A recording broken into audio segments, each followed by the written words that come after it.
Commonwealth Day, an important day in the calendar, and we celebrate the relationship between Commonwealth countries across the world. This year's theme is Unlocking Opportunities Together for a Prosperous Commonwealth, and the committee challenges the FCDO about what its High Commissions overseas are doing to meet this challenge. We in fact have lost a couple of members of the committee today to a service which is taking place in Westminster Abbey, but I think that it's good that they're there, and some of us are there and some of us are here. Today the committee has a final session on disinformation diplomacy. Thank you to our three witnesses. Would you like to introduce yourself and by name and job title for the record? Perhaps if I start with Ali Law, do you mind? Thank you very much, Chair, and it's really good to be here. So I'm Ali Law, I'm Director of Public Policy and Government Affairs for Northern Europe for TikTok. Excellent. And Mr. Fernandez? Yes, Wilfredo Fernandez, and I serve as Head of Americas for the Global Government Affairs team at X. And Mr. Agronovich? Hi. Hey, everyone. Thank you for the opportunity to appear before the committee. My name is David Agronovich, and I lead Meta's Global Threat Disruption team. Excellent. We've got a lot of questions, and we need to put them to all three companies, I think, to be fair. But to make sure that we cover everything, I wondered if the answers were able to be as concise as possible, that would be appreciated. And if you agree with what another witness says, don't feel obliged to repeat what they've said, and just say that you agree with them. That would be really helpful, and that will help us to use our time as efficiently as possible, and so that we can get through as many issues as we can, if that's all right. So I think that what we'd like to do is really talk about this in two tranches.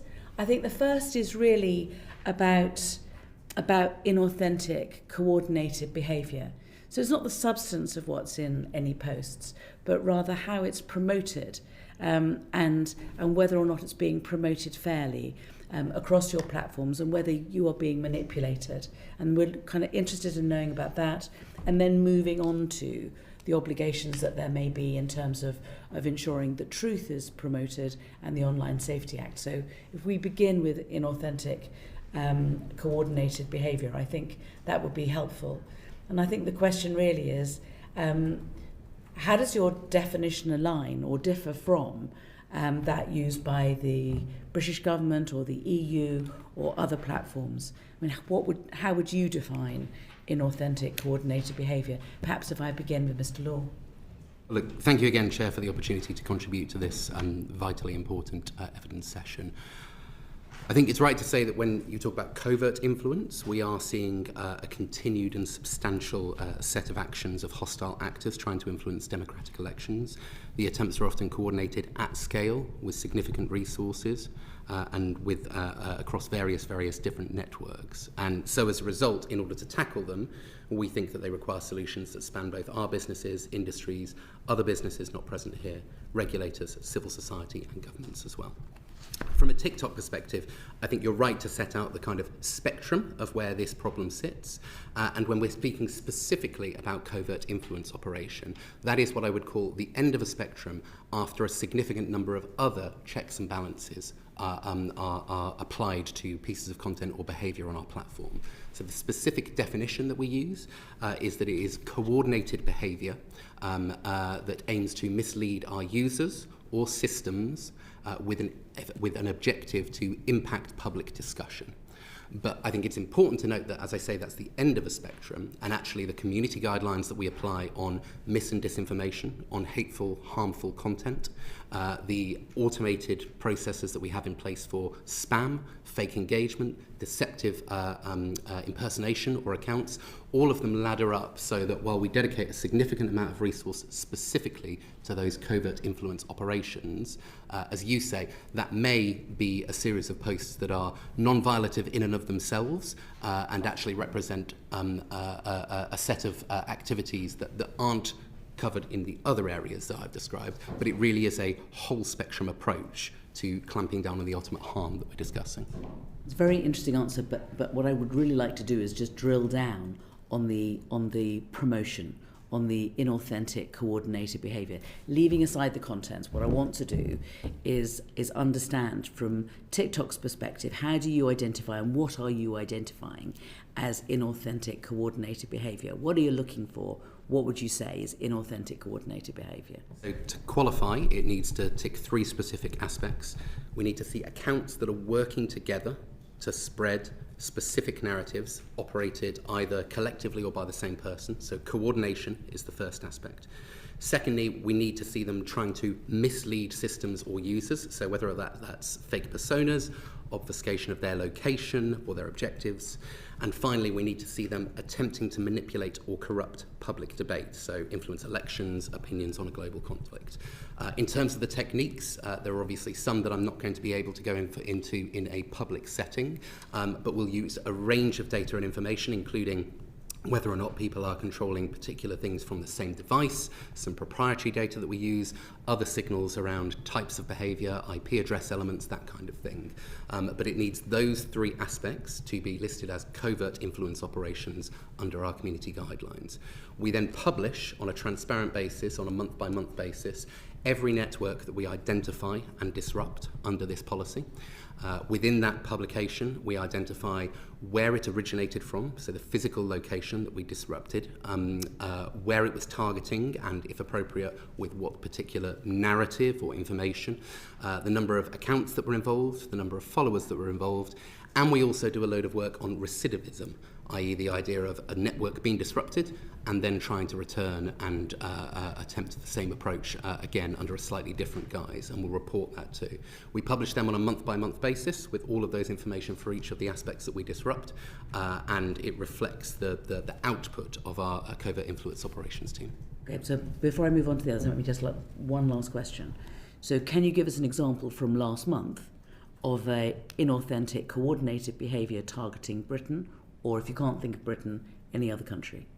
So rather than from last month, we've observed 2 that have very specifically targeted the UK. The last one was in early 2024. That was a network that we disrupted that originated in Iran.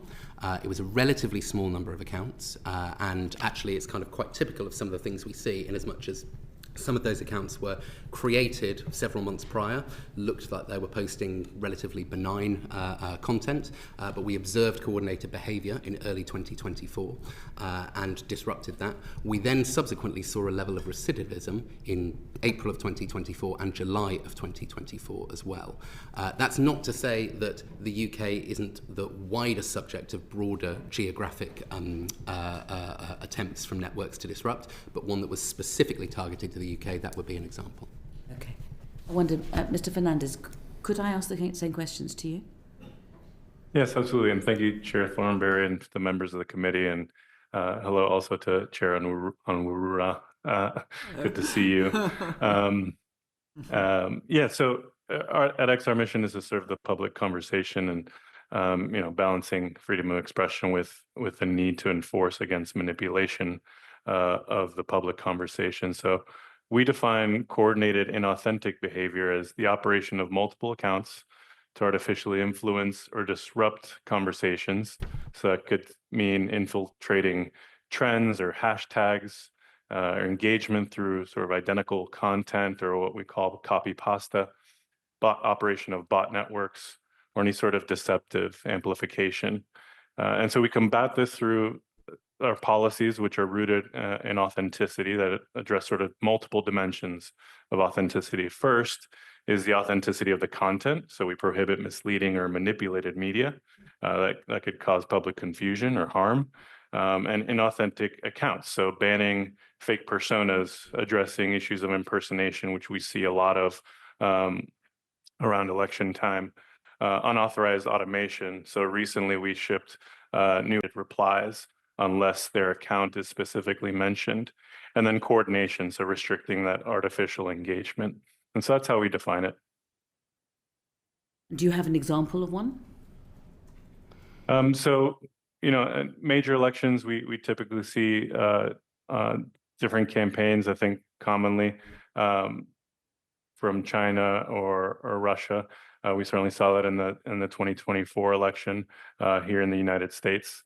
So there are different campaigns throughout, depending on the sort of moment. Do you think that there's been an example of inauthentic coordinated behaviour on X in the UK recently? Our teams investigated this issue as recently as the last election in 2024, and we didn't see any evidence of that on X. And I wonder, Mr. Agronovich, would you mind also being able to answer that question, please? Absolutely. Thank you again for the opportunity to participate in this really important discussion. I've been with Meta now for a little over 7 years, and so I'm happy to be able to talk to the CIB policy. I was actually part of writing, I think, the industry's first coordinated inauthentic behavior policy 7 years ago. Our definition for coordinated inauthentic behavior looks somewhat similar to our partners across the industry. We essentially look for coordinated networks using false identities and adversarial behavior to conceal their activities and mislead our users. Again, that has roughly 3 core tests. The first test is it a network, right? So are there multiple accounts or other assets, pages, groups, the like on our services that are working together to do something?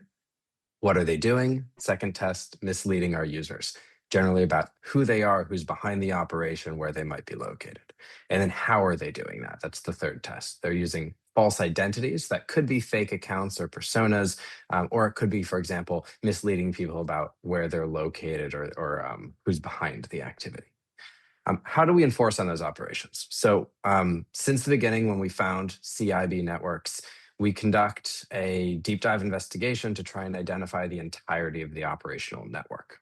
The idea there being that these are among the most severe violations of our policies. We don't want them on our services, and we want to make as big of an impact on the bad guys behind the network as possible. So once we've identified the network, we'll take down that network. We'll put in place steps, both automated and scaled tools, as well as continuing investigations to keep that network off of our services. And then we will share information both publicly and with industry partners to enable further enforcement on the network, and also to help people who use our services or the general public know what that network was doing. Our underlying thesis there is the people behind covert influence operations want to stay covert. So if we can essentially blow their cover, right, shine some sunlight on their operations, it could potentially raise the costs against them for their operations. Would you like to use this opportunity to give us an example of one of these Yes. Attempted manipulations that has been targeted on Britain through Meta? Absolutely. So in addition to the Iran example that my colleague from TikTok mentioned, which our teams also had identified and enforced against in 2024, another operation that I imagine many of you are familiar with is known publicly as Doppelganger. That is an operation from Russia. Our teams first discovered Doppelganger several years ago, and we assess it to be one of Russia's most prolific and ongoing operations, targeting the UK as well as a number of countries in Europe and the United States. Doppelganger uses websites that conceal themselves as legitimate media outlets, as well as more than 300 other social media platforms, including our services, where they attempt to undermine support for countries that are supporting Ukraine in their ongoing war with Russia, and support countries that are against Ukraine in the war with Russia. Since we first identified that network, we've taken down hundreds of different assets across our services, as well as blocked thousands of websites they've created. We've also shared more than 6,000 web domains, X accounts, and other cross-social media indicators publicly through our GitHub repository, where we see those networks operating on other services. Thank you. I think that and I thank you for casting some light on what Meta does to detect inauthentic coordinated behaviour. I wondered if, though, it was possible for you, Mr. Fernandez, to tell us what X does in order to identify this. Yeah, we have a mix of human and automated interventions here. This is behavior, so we do focus on the behavior of accounts. So we do look at a host of both account signals and technical signals to detect it and enforce it at scale, which largely results in suspension of these networks. And then we have measures to enforce against evasions of these bans. And so, yeah, it's pretty straightforward and rhymes with, I think, the other platform's approach.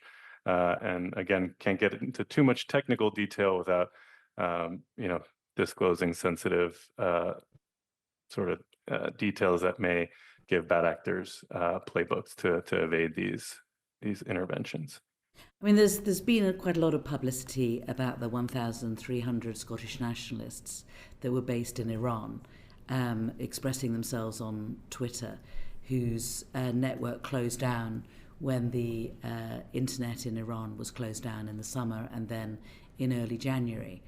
I wondered whether those 1,300 accounts that had 224 million views on Twitter had finally been closed down. We have actioned a number of accounts. I don't have the specific number in front of me, but I do know we've actioned a number of accounts that sort of correlate to that public reporting. And how did you find them? Was it through the media or did you find it yourself? It was a mix of both team detection and reporting that assisted that. Is there any further that you'd want to say in terms of the? I think you did explain on behalf of your company what it was that TikTok does in order to try to identify these malign actors. So perhaps if I move on to Alex. Thank you. So some of you covered the actions you take after identifying, but I think it might be helpful again just to go through those. So what range of enforcement actions can you take, whether that's content removal, account lockdowns, etc. And then do you preserve evidence of those actions for external scrutiny, for law enforcement to look at it, and the like? And maybe if we could start with Mr. Agranovich, please. Absolutely. Thank you for your questions. So first, the actions that we take for enforcement. And if it's okay with you, I'd break that into what do we do about clandestine influence operations, so CIB, and then what do we do about overt influence for example, state-controlled media entities. On the covert side, we take a pretty aggressive approach. When we find these operations, and once we've built out the networks, we understand what to enforce against, we remove everything that's part of that network. We also take steps to try and identify the people and organizations behind those clandestine influence operations. And so when we can do that, if for example, they have real accounts on our services, we'll also ban those individuals from using our services. And if we can identify organizations, for example, Russia's Internet Research Agency, that are primarily organized to conduct CIB, we will also ban those organizations and anything they might have on our services from our services. In addition to those initial enforcements, we have a number of automated kind of scaled detection systems that we train on the takedowns that we do. And then those systems are designed to continuously run and keep them off of our services should they try and come back, which we know they generally try to do. We also share, as appropriate, information with law enforcement and government, in part because we know that getting their accounts taken down isn't always the biggest personal cost, but getting indicted, sanctioned, or having other kind of real world consequences can be significantly more effective. And then we'll share with industry partners so that they can conduct their own investigations, and should they find violations, also take down those networks. We want the people behind clandestine IO to know that using Facebook not only carries a cost for their assets on our services, but may also carry a cost for the entirety of their operation. On the overt IO side, we're a bit more careful here, in part because of guidance we received from kind of media freedom and access experts as we developed our state media programs. But on state media, we label state-controlled media from a number of countries, in particular Russia and Iran and China, so that people know on our services that they are seeing content from a state-controlled entity. We also, particularly on Russia, take additional steps that Russian state media cannot, for example, advertise on our services. Or otherwise gain kind of paid amplification. In addition to that, when people try to visit, for example, Russian state media entities, links on our websites, they also get an interstitial warning them that they are going to a Russian state-controlled, under the editorial control of the Russian state media outlet. What do we do to preserve information? So on our covert IO enforcements, we do preserve information in the event of a kind of law enforcement inquiry, including in cases where we've shared proactively with law enforcement. We also report publicly, I think, as my colleague from TikTok mentioned, we report publicly on a regular basis. We now do semi-annual reports on the CIB networks that we've taken down. When we do that, we talk about the assets they used, their tactics, what they talked about, as well as we include what we call kind of indicators of compromise, so threat indicators on other service platforms that people can use to draw a more comprehensive picture of what those operations may have been doing. Thank you. And what is the timescale between you identifying inauthentic behaviour, taking action on it, and then does that change in like particularly high important situations? So maybe an election or the war in Iran, these sort of crises. Yeah. So the timescale varies, but we always endeavor to move as quickly as possible. The caveat being we have to make sure that we've identified the network and conducted our investigation. We are often talking on the order of kind of days to weeks at most here, oftentimes much less, hours to days to identify and enforce.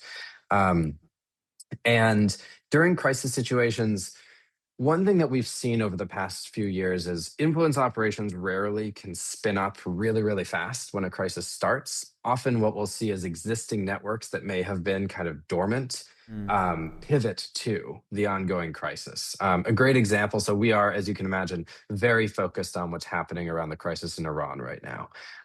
But given that we're just in that first week, haven't seen kind of substantial new activity from influence networks there. We do have teams that are dedicated to tracking Iranian origin CIB networks. And so I imagine when we, or if we see that, in addition to enforcing, we'll be able to disclose that.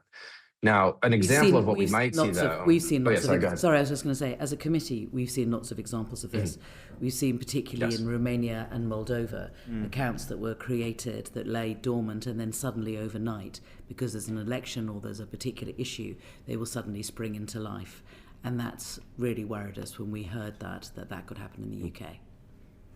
Yes, I think you're calling out a great example. The example I was going to give was actually in the early days of Russia's invasion of Ukraine 4 years ago. And the pattern we saw there was almost exactly as you described, where these dormant accounts, often in countries like Romania and Moldova, where they didn't have a lot of activity, the war began, and within about a week, they had pivoted to targeting issues around Russia's invasion. And so when we identified those networks, we took them down immediately. But then what we also do is continue monitoring for when they try and build new capabilities. So around crises, we do surge resources and capacity towards looking for activity targeting the crisis. Thank you. Mr. Fernandez, same question. What actions do you take when you've identified the behaviour, and what information do you preserve for law enforcement and others? Oh, I don't think, can we get his microphone turned on? Please. Thank you. Hopefully you can speak now. Yes, indeed. Following the chair's direction to sort of rhyme with what my colleague has said, similar measures in terms of takedown and collaboration with law enforcement, to the extent that the committee or any sort of organ within the UK government has signals or intelligence that they would want to share about activity that they're seeing of concern that's potential coordinated and authentic behavior, we welcome that. We welcome that partnership for sure. May I? I'm sorry to cut through, but we had a certain amount of difficulty finding someone to represent X at this hearing, because we had some difficulty finding out who might be the representative in the UK. I think there is somebody who's on maternity leave, but we're not aware of anyone else. There seems to be somebody else who really does sound like a bot. We don't think that is a person, and we're very grateful to you for coming along to answer questions. But if we did know of the X platform being manipulated, who would we report it to in the UK? You can certainly route that to me. We also have an alias that goes to our team that I believe your committee should have. So there's certainly several of us here. An alias? Is that the bot? Yeah. No, not a bot. There's some kind of thing which really does sound like a robot talking to us. That doesn't make any sense. So we tried the robot and we tried the person on maternity leave, but we've genuinely not been able to find anyone else. And we have tried. And I believe that Dame Chi also tried to find someone too, didn't you? Yes, it took us some time as well. And did you find a British representative? Did you find a representative of X in Britain? No. Don't think Not you did. one who was willing or effective to speak to us. Well, I'm certainly willing, and I know I've been in touch with your staff, Chair, and so our commitment is certainly to be responsive to your intelligence sharing and your information requests and all that. So please, by all means, I'm not sure which bot you're referring to. We don't have. I think we'll certainly share the information with you, but it's just that your title is Head of Americas, so perhaps it should be Head of Americas and UK, so that we have someone we can talk to. Yes, that title is ceremonial. I do work across jurisdictions, and we are a lean global team that help plug in where we can. So by all means, you can certainly rest on me. Thank you. I suppose the same question about reaction time, and then with the war going on in Iran at the moment, there's been lots of reports about misinformation being shared on X. There's an FT article talking lots of fake satellite information, lots of AI-generated videos showing attacks that haven't happened and the like. What action are you taking with regards to this activity, and has your speed changed at all because we are in sort of a war situation? Yeah, and unfortunately, a posture that we're well accustomed to, and so in response to the Iran conflict, we've remained vigilant and steadfast, and taken proactive action on thousands of accounts. We stood up our incident response protocol, and have been conducting manual sweeps as well as automated interventions as soon as 3 hours after the initial strikes occurred. And these sweeps are running 24/7 since the crisis response protocol was initiated. And that's supplemented by working group meetings that bring together experts across our company. And so we're scaling this enforcement based on certain heuristics of the conversation and other defenses that can detect and enforce against the new forms of violative content. I think what you've seen in this conflict and recently in different types of scenarios is the power and effectiveness of community notes.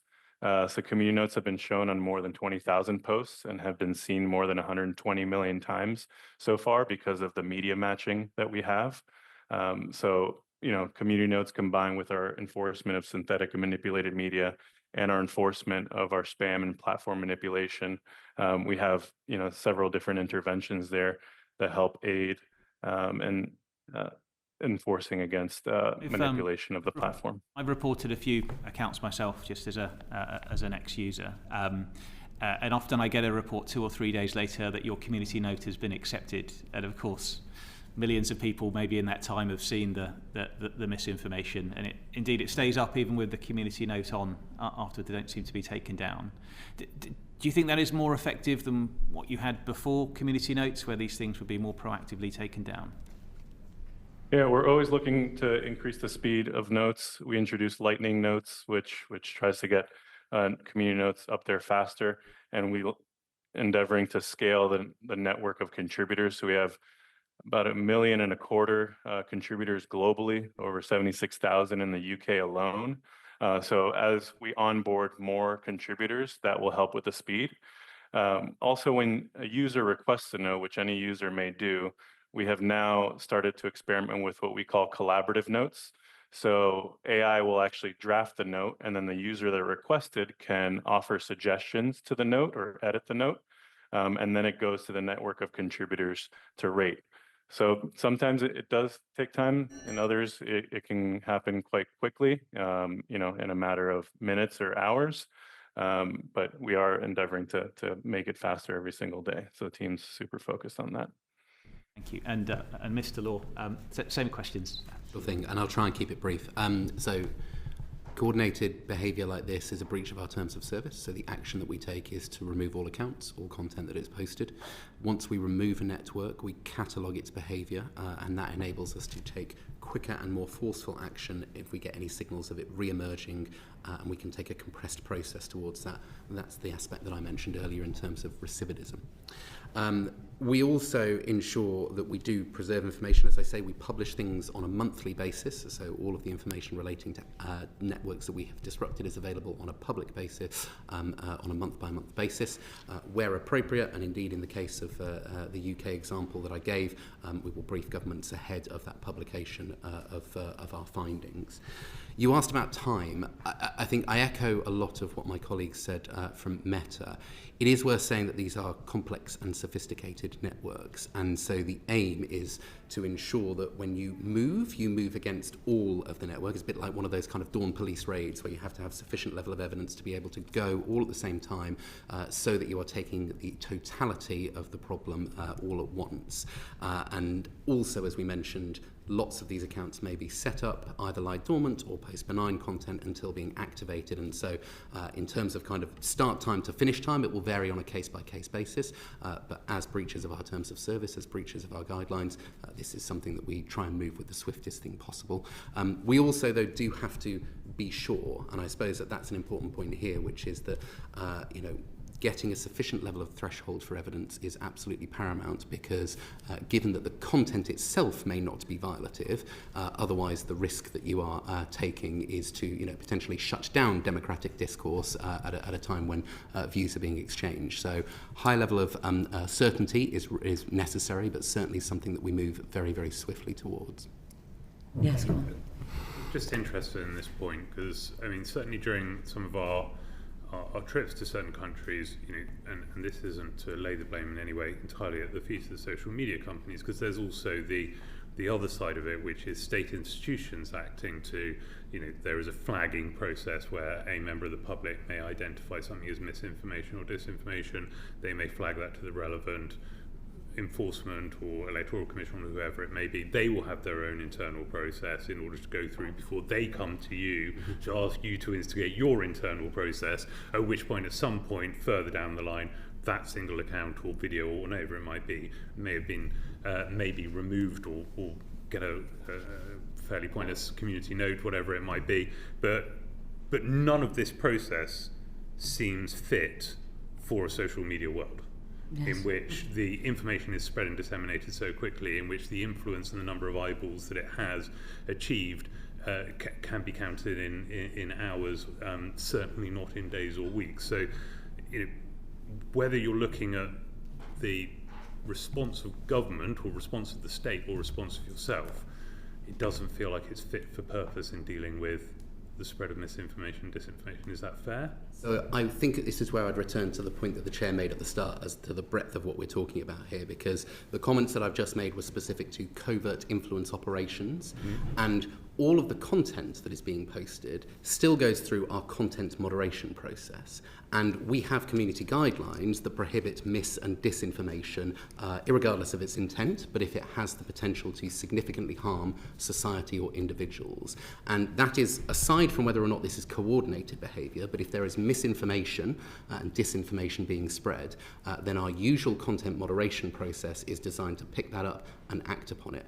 What does that mean? It means that upon every upload of every video to TikTok, automated moderation runs on all of those videos. It will apply AI models and other tools to scan for potentially violative content. Some of that is more straightforward.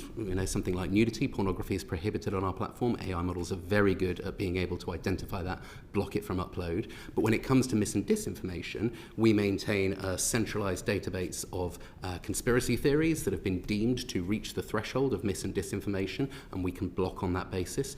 If we are unsure, either ourselves or because of reports passed to us, we can pass it to the independent fact checkers that we work with.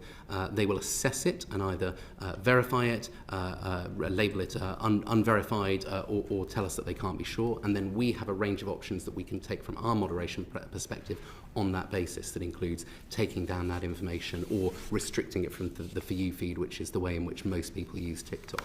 The stats that we have on that are improving all the time. So from a misinformation perspective, we remove 99% on a proactive basis, i.e. that has been not reported to us, but via our own detection. We remove 90% of it with 0 views, 95% within 2 hours. None of that is to say that we've achieved what we're set out to, and it's a race that is never run, but the content moderation process is designed to tackle mis and disinformation at source before you ever get to an assessment of whether that was coordinated behaviour or not. The coordinated behaviour bit that ends at this spectrum here is, after we have determined that it doesn't breach our community guidelines, or indeed that it doesn't breach other elements of inauthenticity, such as spamming, fake engagement, which are run in parallel as well. So it is a multi-layered approach that is designed for the utmost efficacy. And that sounds great, but it's not. It doesn't coincide with our experience. I mean, obviously, I'm not going to go into Romania, but let me talk about Moldova. I mean, according to the World Service, there was a Russian-backed interference exercise, and they bought votes, there were cyber attacks, there were fake bomb attacks, there was disinformation. And disinformation, this is in the Moldovan 25 elections, so just last year, on TikTok, the disinformation activity was 23 million views, 860,000 likes. I mean, this is something which just sprang up at the time of an election. And you're telling us that you take it all down without anybody seeing anything. But the World Service says 23 million views of disinformation promoted by Russia to try to influence the Moldovan elections. And obviously our concern as a Foreign Affairs Committee is they can do it in Moldova, they can do it in the UK. Very much appreciate the concern. It's a concern that we have, of course, too, because fundamentally at the heart of the TikTok experience is people getting an authentic experience with genuine views and exchanges. I think, and look, I'm happy to talk about Romania as well. The sophistication of the actors that we're talking about does mean that we will continue to see all of the platforms that are both giving evidence today and indeed a series of other platforms as continued vectors for attempts from absolutely. hostile I mean, the actors fact that 3 of you are here, you're only representative of a much wider problem. I mean, I appreciate that, and we are grateful to you for coming. Thank you. But I mean, in those instances, and indeed in Romania, we still did indeed observe and disrupt the networks that we were referring to. I think what this in part... Only after the election was called off. Well, in Romania, we disrupted from September 2024 onwards and reported in November and December of 2024. And it's also the case that whenever we go into an election, and from TikTok's perspective, we launched in 2017, we've been through about 250 elections worldwide. We have a series of steps that we put in place to ensure that not only are we trying to enforce against our community guidelines on mis and disinformation, and by the way, hateful content, not only are we undertaking what I've set out from a covert influence operation perspective, but we are also ensuring that whenever any content is posted in relation to the election, we have links that are clearly displayed at the bottom that link to authoritative sets of information. Commonly in the UK, we will do an election hub. We work with the Electoral Commission on that basis that will provide information about how and where to vote, the ability to sign up for voting, further information about media literacy tips, how to spot potential hoaxes or misinformation. None of that is to absolve our responsibility to stop it at source, and that is why we continue to invest in the way that we do. I would agree with you that it remains a substantial threat, but it is one that we are putting at the very top of our priority list, both from a community guidelines perspective and from a covert influence operations perspective. Any more questions, Alex? Richard. Thank you very much for your description of the processes. I feel like we've been heavy on process so far and a little light on data. And so where it's useful to hear proportions such as 90% with 0 views, 95% within 2 hours, could we go beyond thinking about proportions to thinking about the raw data themselves? So perhaps if we could start with Meta, with Mr. Agranovich. Can I ask about the number of inauthentic networks that you have removed from your platform, please? Absolutely. So we've taken down more than 250 coordinated inauthentic behavior networks from more than 70 different countries. They operated in more than 40 different languages. Roughly half of those were foreign influence operations, so they originated in one country, targeted another. The other half were domestic or a mix of domestic and foreign, so they were targeting audiences in the country that they were based in. Thank you, and I'll come on in a minute to ask a little bit more about where. Mr. Fernandez, what about X, please? Yeah, I don't have a specific number of networks that we've taken down, but just to give you a sense of the scale of actions against platform manipulation and spam. So in 2024 alone, it was over 800 million accounts that we suspended under those policies, which encapsulate these coordinated and authentic networks. We're finalizing our 2025 data, so we'll be publishing that shortly. But just in the latter part of last year, we took down, several hundred million accounts for spam and platform manipulation. So, the scale is massive. It's an ongoing challenge for our engineering and product teams, and it's, top priority for us to continue battling. And Mr. Law, do you have raw data? Yes, so I've just totted it up, 38 in the last 6 months. We have further month-by-month data that is available, which I haven't aggregated, but happy to do that subsequently. I think I would say, like other colleagues, that is a range of networks that originate from outside of the audience in which they were targeting, and networks that originate on a domestic basis as well. We also, within our transparency report, indicate whether or not this was a purely internal exercise or whether or not we took external reporting and signals as the beginning of our process. And staying with you, Mr. Law, on those, I think you said 38 in the last 6 months. Networks in the last 6 months. Could you give a sort of a suggestion about where those networks may have been based geographically? So I think it's important, just before I do that, to state that when we give the origin of a network, that is a pure location information. We are not making a judgment or a deliberation or a determination on who the specific actor may have been. We primarily do nevertheless see Russia as the origin, as the location in which more than any other networks will be influenced from. I mentioned Iran earlier, but that is of a lower order of magnitude than the Russians.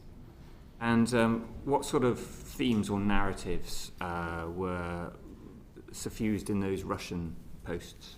I think, like my colleague from Meta, we've observed influence on, or attempts to influence, discussions around the war with Ukraine. We've observed attempts to influence elections in other European and world countries as well. Sometimes the networks are purely, kind of pro the country that they originate from, and other times they are seeking to impact the democratic processes in target countries. Nothing from China? We've seen China as well. We've seen and disrupted Chinese originated networks towards Taiwan, for example. I mean, could you expand on that example of what you saw originating from PRC in relation to Taiwan? So I don't have the specific example in front of me, but I'm happy to go away and point towards it. As I say, we publish all of this information on a transparent basis. Mr. Agranovich, the same question for you around the geographic origins of those inauthentic networks, please. Happy to. So similar to my colleague from TikTok, Russia is, I think, we would say the most prolific source of coordinated inauthentic behavior operations we've seen over the last 7 to 8 years. Roughly more than 40 of the operations that I'd mentioned originated in Russia. The next most prolific is Iran. More than 30 of those operations originated in Iran. And then the third most prolific for us is our operations from China. To your question about the narratives that they spread, so from Russian operations in the early days, so more than 4 years ago when the war in Ukraine intensified, Russian operations generally targeted a whole host of different issues, often both sides of those issues. And our assessment, even to quote one of the Russian operations, was that their goal was to undermine confidence in public debate and the information ecosystem, and less so that they had any particular issue that they were backing. Yeah, exactly. 4 years ago, that changed when the war intensified to really be about undermining support for Ukraine. Iranian operations tend to focus on issues of geopolitical concern to Iran and their region. And Chinese operations, similarly, early on, generally were in Chinese, targeting Chinese diaspora populations. And then about 2 to 3 years ago, we began to see Chinese operations on our services using other languages, targeting audiences in English, still around issues generally of interest to Chinese geopolitical concerns or domestic issues like five poisons issues in China. And then, Mr. Fernandez, what about X in terms of the geographic origins of those networks, please? Yeah, I think the top three that were mentioned, Russia, China, Iran, is the same for us. With Russia typically being the leader amongst those three. And for X, what are the sorts of narratives that you see in relation to Russia? Taking the 2024 election in the United States, it's really to undermine, adversarial entities and jurisdictions, and stoke division, really narrative based, but also broad. Broad sort of operations in terms of number of accounts, so they try and sort of flood the zone with a particular type of narrative. Could you give an example? I don't have any examples in front of me, but happy to follow up with the committee with some examples. Thank you, Chair. Sorry, Mr. Fernandez, I just wanted to clarify something I thought I heard you say earlier, which was that you've removed 800 million accounts from X. Did I hear that right, or did I get that wrong? Yeah, so in 2024, we had 799 and change million account suspensions under our spam and platform manipulation policy, which encompasses this sort of inauthentic behavior. So this behavior, the way it manifests on X is sort of spammy. Be clear, when you say a suspension, is that a temporary suspension or a permanent removal? No, permanent removal. These accounts. Because I only ask the question just because the internet tells me you've only got about 600 million active users. So, is there what's the number I'm missing here between the number of users of Twitter and the number of accounts that you're removing? Yeah, so these aren't really sort of considered in that aggregate number. So, we kind of see these again as inauthentic accounts. These are not, real personas. So do you think that is a separate calculation. The 600 million that you've got as active users, they're all real, are they? Yes, again, we separate sort of the inauthentic networks and our actions against spam and other types of similar behavior as separate. Yeah. Okay, so have I missed something? So there's more inauthentic accounts on X than there are authentic accounts. Yeah, help us understand that. So there's 600 real people. There's 600 million real people that have got accounts. There's 800 million that have been removed. How many more not real are still on there? So just to give you a sense, every single day there are billions of attempts to create accounts on X that we're able to thwart.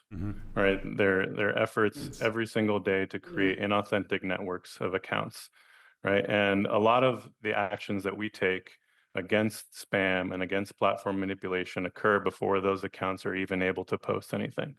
So our goal is to try and have interventions at all different levels of account creation and account lifespan, right? And then action accordingly. So I just want to separate our efforts to combat sort of manipulation of the platform and the creation of inauthentic accounts from the users that we see logging in every day and every month that are active on the platform and we have more information about. Okay, so I accept your premise. So the 800 million are either people who are either fake accounts in the process of being created or ones that you have identified as being created. But of the remaining circa 600 million that are deemed to be active users, how confident is X that all of those are authentic accounts? Again, we're quite confident, and I want to focus on the activity of trying to create these inauthentic accounts and all the interventions that we have in place to ensure that an account is authentic. So these are interventions all throughout the sort of account creation process that we're able to implement in order to make sure that these accounts, never post and aren't part of the public conversation. Do you agree with the statistic, the academic research in 2024 that said that about 12% of active users on X were inauthentic accounts? Does that feel like an accurate number to you, or is it higher? I'm not familiar with the research, but I'm happy to review it and come back to you.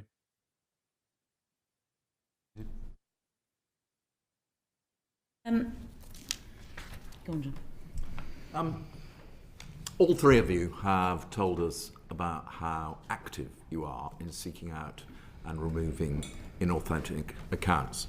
Now, during the course of the inquiry, we've heard from governments that disinformation represents one of the greatest threats to democracies at the moment. We have talked to government institutions in France, in Moldova, in Estonia, and of course in the UK, who have all told us about how they are seeking to counter it. And we've heard from NGOs who are monitoring it.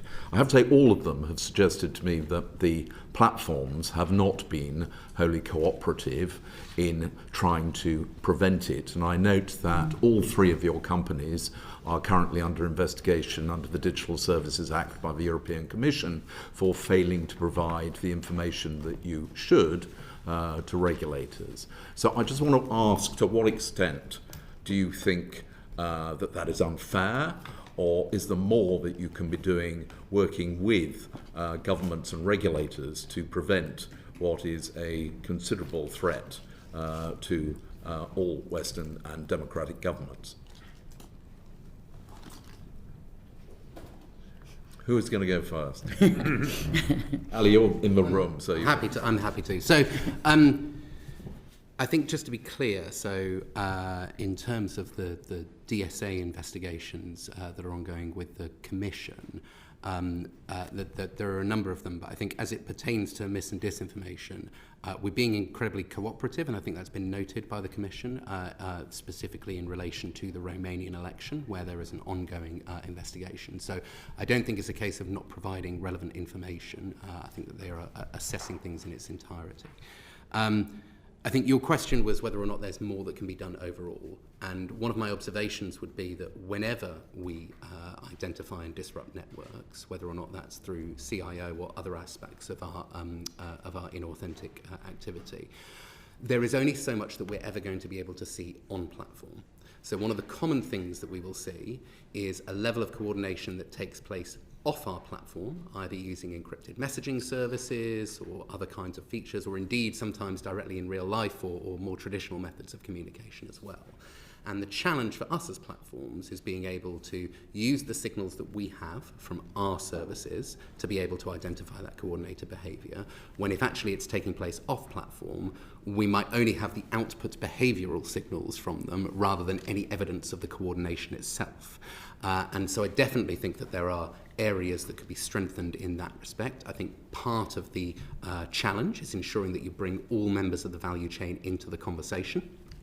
Sort of echoes something that we were talking about earlier, and that the breadth of what we're talking about. We will commonly see, for example, people off-platforming to these encrypted messaging spaces where we have no idea what the conversation is that is ongoing, and may then be affecting and impacting what shows up on the platform. So I think that's one, and I think related to that, but perhaps this information, we're essentially talking about content that is posted for public view.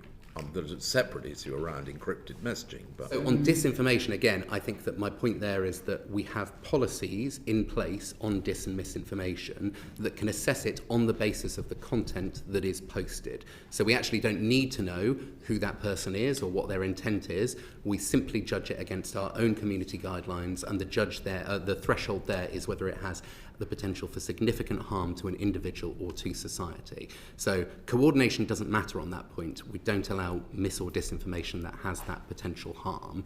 And as I say, we'll assess that on the basis of our own set of moderators making a call, our database of claims that has already been designated as mis and disinformation, or where we don't have that information, working with global fact checkers, which we continue to do. What I'm saying from a coordinated perspective, whereby the content itself may not be mis or disinformation. I think my colleague from Meta used a phrase earlier of just attempting to, kind of impact the confidence in public discourse as a whole.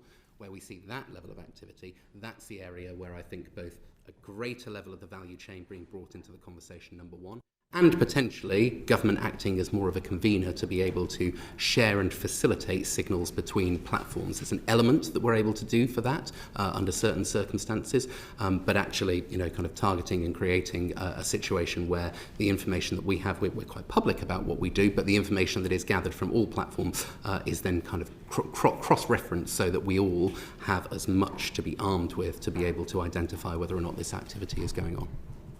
The counter-disinformation centres that have been established now in a number of countries. Now, obviously I don't expect you just to instantly accept whatever they tell you to take down, but can you assure me that cooperation is close, that when they are bringing to your attention material which is disinformation, you are very rapidly looking at it and removing it where it's proven to be so? So look, I can give you specific UK examples on this because obviously when we had the civil unrest in the UK in late 2024, we stood up exactly the kind of crisis response approach that I've been talking about for other things like Iran.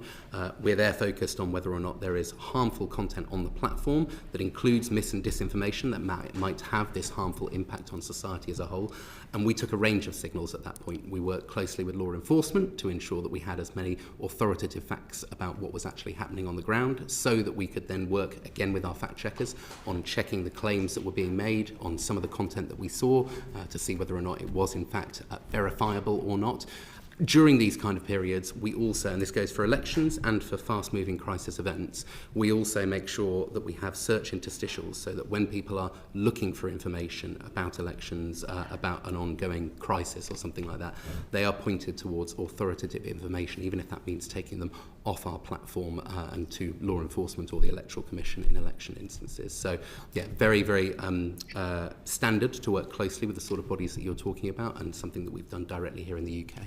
Thank you. Mr. Fernandez, X, as I understand it, is looking at a very substantial fine from the European Commission as a result of breach of the DSA requirements. Are you working as closely as you could be with law enforcement and with regulatory bodies? Yeah, so I obviously won't comment on the ongoing DSA matter, as that is a separate legal matter. What I can say is that we remain fully committed to compliance with the duties that are set out in the Online Safety Act in the UK, and we welcome our continued engagement with Ofcom and working diligently as a priority towards the OSA deliverables that are in line with Ofcom's roadmap. And so that's our commitment, and our commitment is also to compliance with the DSA. And so coming back to your question around disinformation, I think there are a couple of things I also wanted to highlight. We rolled out a feature late last year. We call it About This Account, that allows any user, these are for users that we've, got enough signals to deem them authentic. We provide another layer of transparency about the account. So, when the account was created, where it was created, where the account is based in, and that is, somewhat fluid depending on travel, of course, how many handles, name changes they've had since the creation of account. And so this is a really exciting and really interesting surface that we'll continue to build on. We've seen a lot of interest from users and usage of that, and super important. And I think I want to note also our account verification, particularly for governments, which I think is unique to the marketplace, right? X is a place for digital diplomacy. It's where we go to understand when things are happening, and where world leaders and local leaders go to engage in the conversation and speak to their constituents. the gray check mark uptake has been really significant and really encouraging to see across the world, and is again another signal of authenticity that when folks come to X, they can see that this person is a representative of their government or a leader of their government. And I think that's really important to the public conversation and its integrity. And just to repeat the question I put to Mr. Law, X is committed to working with government counter-disinformation bodies, and you will respond as quickly as you can when it's brought to your attention. Yeah, certainly. Yeah, we welcome intelligence on these networks, wherever it may come from, right? I think there are all sorts of stakeholders that contribute to open source intelligence and threat reporting. And so absolutely, if the UK government has signals of these coordinated networks, we certainly want to know about it. Okay. And Mr. Agranovich, to what extent are you working with the bodies that are trying to prevent disinformation being spread? We do work quite closely both with civil society partners, so open source research groups, disinformation research organizations, as well as kind of the counter disinformation centers. We were one of the early partners, for example, of the Center for Hybrid Warfare up in Finland. And so, yes, in addition to welcoming leads from those organizations, we also, where we can, share information about what we're seeing from those networks to help improve their own investigative capabilities. As both my colleagues mentioned, we always conduct independent investigations based on the leads that they share with us. And so if we do enforce, it's based on our own internal investigative work, but we welcome information from those organizations to help us find things we might not have found ourselves. Okay, and finally, we have in the next few months 2 extremely important elections where there is a high risk of attempts to interfere. One in Hungary in I think about 3 weeks' time, and one in Armenia a little bit later. We know that both of those are likely to be subject to attempts to influence the election by Russia. To what extent are you active in trying to ensure that doesn't happen? I'm happy to take this one first. Yeah. And so we are very focused on both of those elections. So the strategy for us here is, on one hand, we have kind of expert intelligence investigators whose job is to track known threat actor countries, Russia, China, Iran, and the like, consistently and continuously across our services. So they're going to keep doing the work that they were already doing, looking for those operations. We also will surge teams to look specifically at those elections with the goal of identifying and disrupting potential activity that might happen targeting those elections specifically.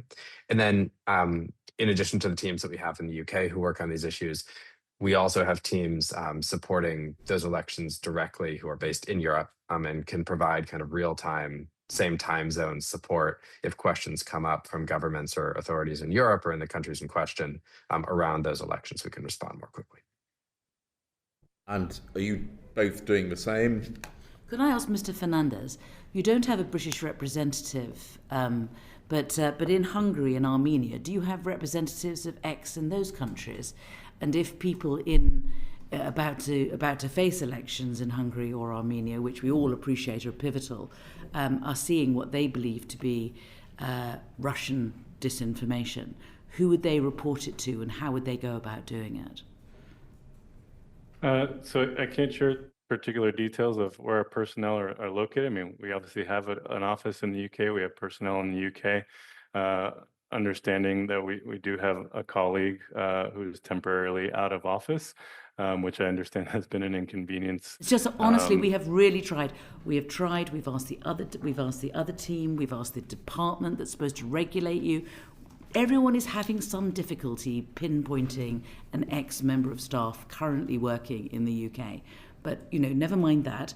Can you assure us that you have ex-members of staff working in Hungary and Armenia where there are pivotal European elections happening sort of now? Again, our teams across Europe work across all the European markets, and so we support those elections across the region. And so when those elections happen, we have an elections working group that convenes again assess the different threat vectors for that election and prepare accordingly, depending on the volume of conversation, the number of users that we have, the contours of the narratives that we can expect, the level of threats that we expect from coordinated and authentic networks, and so that happens across elections across all over the world. So These are elections we're well happening now. Yes, and So you're telling us there are teams active at the moment monitoring what is going out on your platform relating to the elections in Hungary and in Armenia. Yeah, we monitor and prepare for and respond to elections all over the world throughout the year. It's an ongoing working group that works specifically on these issues, and that's a cross-functional group that involves members from all around the company.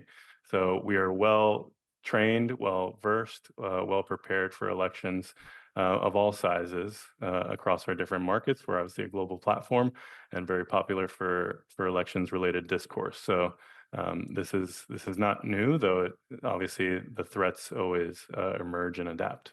it's one group, is it? It's an elections coordination group that you've got that monitors all elections across the world.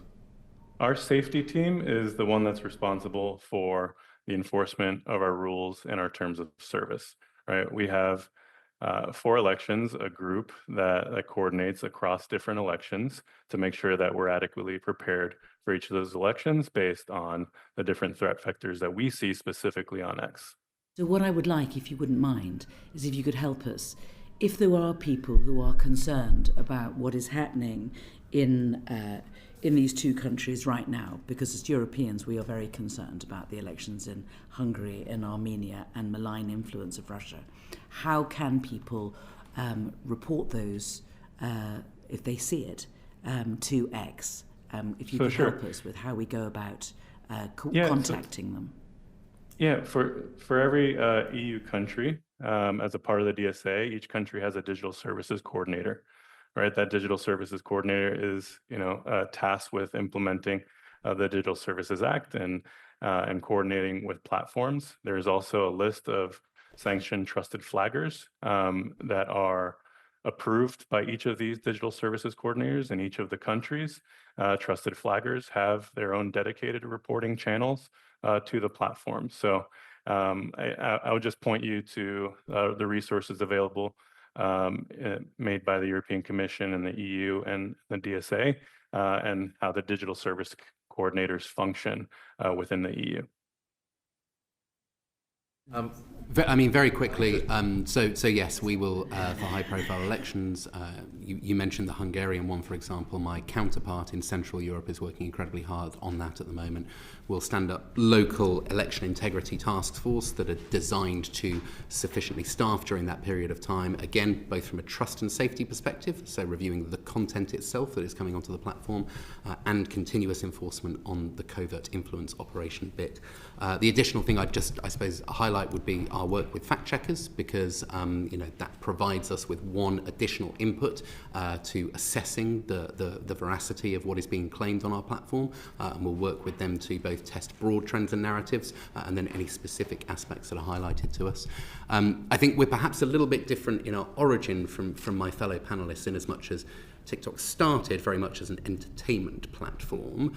I think over a period of time, as our user base has grown, we've seen a great deal more political discourse, and so we want to ensure that it's an environment where everybody can engage in that if that is their interest. And what we have therefore seen in the kind of the last few years is a greater number of political stakeholders, governments, departments, including the UK government, the UK Prime Minister, coming onto the platform as well. So we want to make sure that we will preserve the ability for this to be used as a communications tool by people participating in this process, as well as our users expressing their opinions. We encourage candidates to apply for verified account badges. That's something that they can't purchase. It's something that it indicates the account belongs to who it does. I certainly think if we're thinking about kind of lessons learned, there's probably something that lots of governments could and parties could think about standardising how they communicate with platforms at the start of an electoral period. Because actually what you will commonly find is that there's a real range of candidates, lots of them will have a social media presence, and actually being in a position where the parties themselves are able to say, here are our candidates, here are their account handles, that will help us instantaneously be able to verify them and label them accordingly on our systems, and at the same time take action against anybody who is trying to impersonate. We will do that anyway, but obviously it will necessarily be using our own initiative and understanding rather than being able to get confirmation directly from political parties. You think that's a good idea, X and Meta? Meta seems to be nodding, so just for the record, Meta agrees. What about X? Do you think we should provide a list of candidates so that you can stop people impersonating us? Certainly around elections, I think impersonation is one of the largest areas of policy violations, whether it's accounts that are compromised because they don't have good security practices or impersonating accounts. That's something that we see a spike in around election time. So certainly it would be helpful. Chi. Thank you very much, Chair, and it's a great pleasure to be guesting here from the Science, Innovation and Technology Select Committee. And yes, so Wilfredo, you gave evidence to us a year ago, and you are going to be giving evidence to our updated session on the inquiry into social media and algorithms on the 24th, I think it is, of March. I won't go back over it, but I did. My committee did share Emily Thornberry's experience in trying to identify somebody who was responsible, unsuccessful experience in trying to identify someone who was responsible for X in the UK. But I wanted to ask about algorithms. My committee's inquiry spent some time looking at social media algorithms and harm and online harm, and so perhaps and raised a number of questions and issues around how algorithmic manipulation and bias is identified by platforms, is addressed, and is information about that is shared.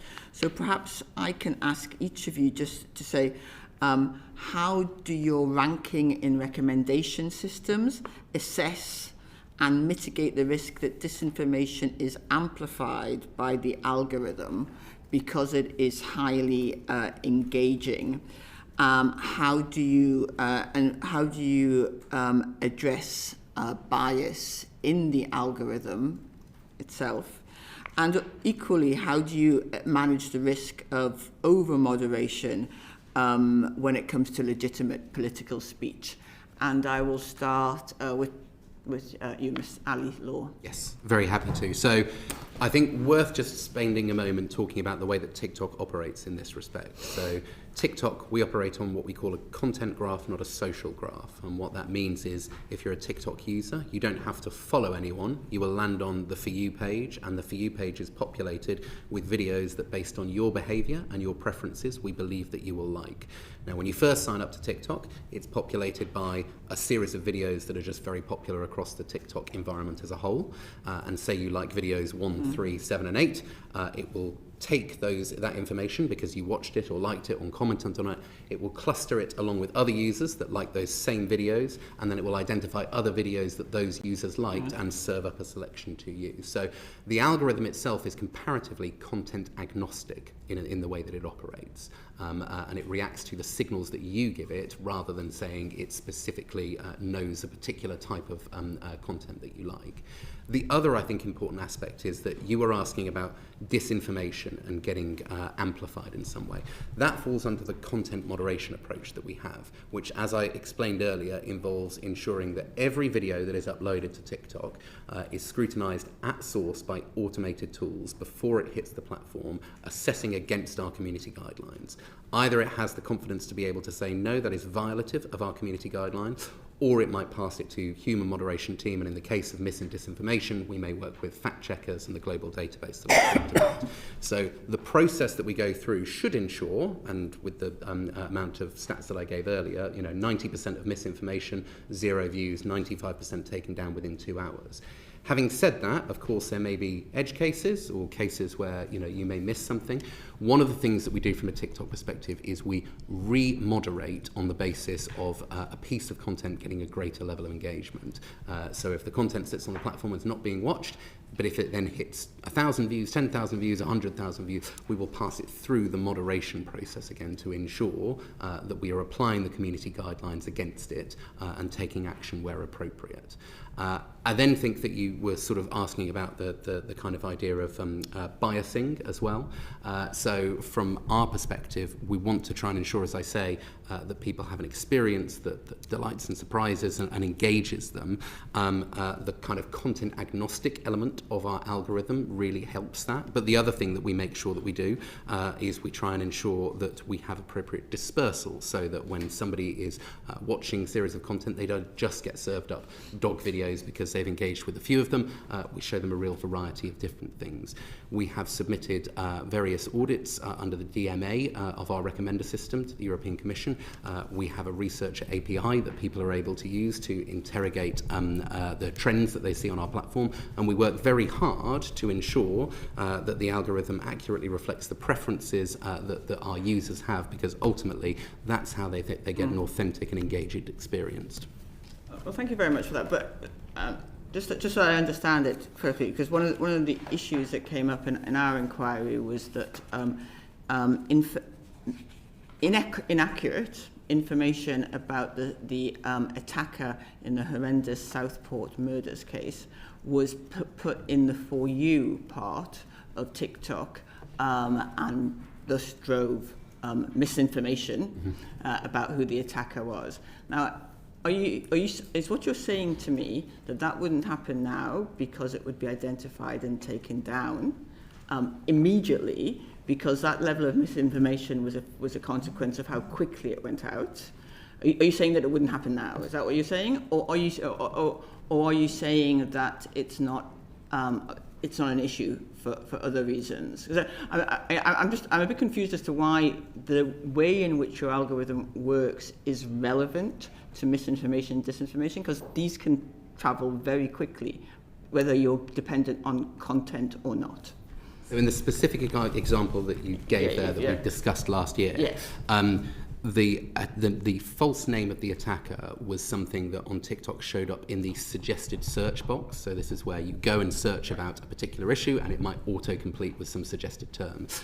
As I think I said to your committee, that was something that I think we regretted not moving as fast as we would have liked to have done on that issue. Our focus at the time, and I think this reflects the way that we respond to any kind of crisis that we see, our focus at the time is to focus on the short form video content that we know does land on people's For You page, so the information that they're seeing, and make sure that there is no harm that can arise from that, including mis and disinformation. So I don't think it was short form video that was percolating. I think that it was in the suggested search aspect.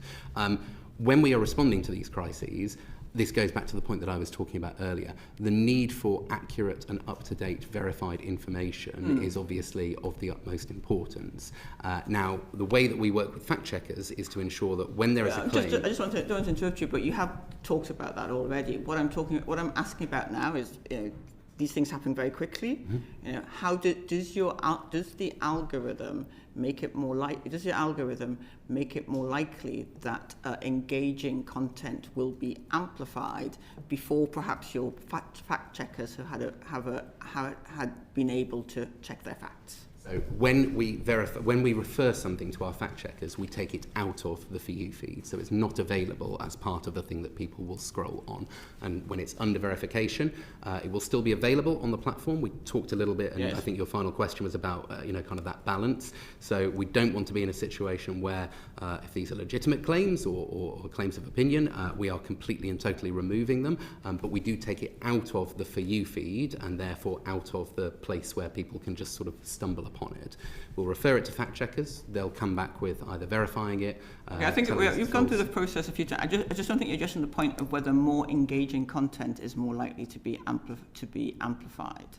So look, our algorithm absolutely presents people with information that they will, with content that they will find engaging. But I think what I'm trying to say is that with the moderation process that we have, with our use of fact checkers, with some of the levers that we have that involve taking it out of the For You feed, we aim to insulate against the ability for mis and disinformation to rapidly spread and to get significant numbers of views. Mike, did I miss it? How does it go before the fact checkers? We refer it. So it'll either be on the basis of a claim that we will look at under our misinformation community guideline. And as I say, that is whether or not this misinformation might have the potential for significant harm to an individual or society. So there may be a claim that somebody is making that we directly assess, or from people reporting to us, and that can involve users themselves, or indeed, similar to colleagues, a number of kind of trusted partners and flaggers.